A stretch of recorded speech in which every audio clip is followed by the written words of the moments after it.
ஒரு நாள் ஒரு சின்ன குருவிக்கு ஒரு அழகிய கனவு வந்தது. கனவில் மிக அழகான ஒரு உலகம் தெரிந்தது. இதுவரை குருவி அப்படி ஒரு அற்புத உலகத்தை பார்த்ததில்லை. வண்ண வண்ண விளக்குகள், அழகான நதிகள், மரங்கள், எங்கு பார்த்தாலும் மகிழ்ச்சி என்று அந்த அற்புத உலகம் மயக்கியது. எப்படியாவது அந்த உலகத்துக்கு போயே ஆக வேண்டும், அந்த சந்தோஷங்களை அனுபவித்தே ஆக வேண்டும் என்று அந்த குருவி விரும்பியது. ஆனால் போகும் வழிதான் அதற்கு தெரியவில்லை. அது பறந்து போகும்போது ஒரு பிரபல ஜோதிடரை பார்த்தது. காலத்தை எல்லாம் கணிக்கும் ஜோதிடருக்கு அந்த அற்புத உலகத்துக்கான வழி தெரியாதா என்ன? அவரிடம் குருவி வழி கேட்டது. எனக்கு முழு விபரம் தெரியாது, தெரிந்தவரை சொல்கிறேன். அதற்கு விலையாக நீ உன் சிறகுகளில் ஒன்றை எனக்கு தர வேண்டும் என்றார் ஜோதிடர். ஒரே ஒரு சிறகுதானே என்று குருவியும் சரி என்றது. குருவி அவர் சொன்ன வழியில் பறந்து சென்றது. குறிப்பிட்ட இடத்திற்கு மேல் அது வழி தெரியாமல் திகைத்து நிற்க, அந்த வழியே ஒரு பாம்பு வந்தது. பாம்பிடம் குருவி தன் கனவு பற்றி சொல்லி, இந்த உலகத்தின் சந்தோஷங்களை அனுபவிக்க நான் அங்கே போகிறேன், எனக்கு வழிகாட்டேன் என்றது.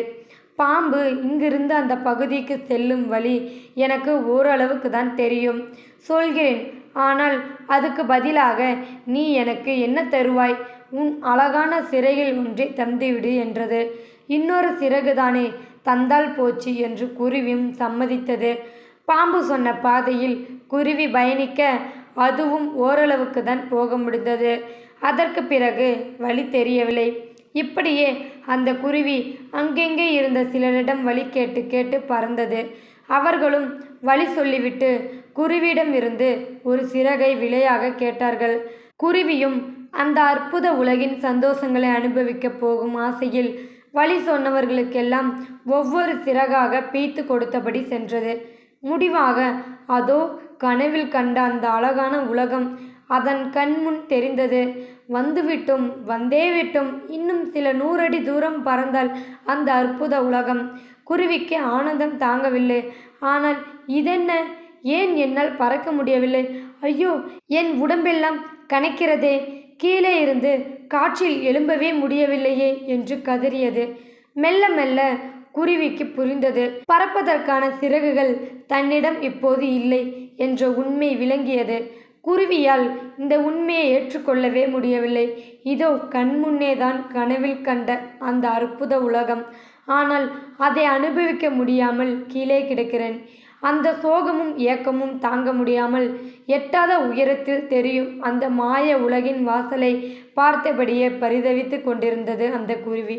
இன்று நம்மில் பலரது நிலைமையை குறிப்பிடும் அற்புத கதை இதுதான்.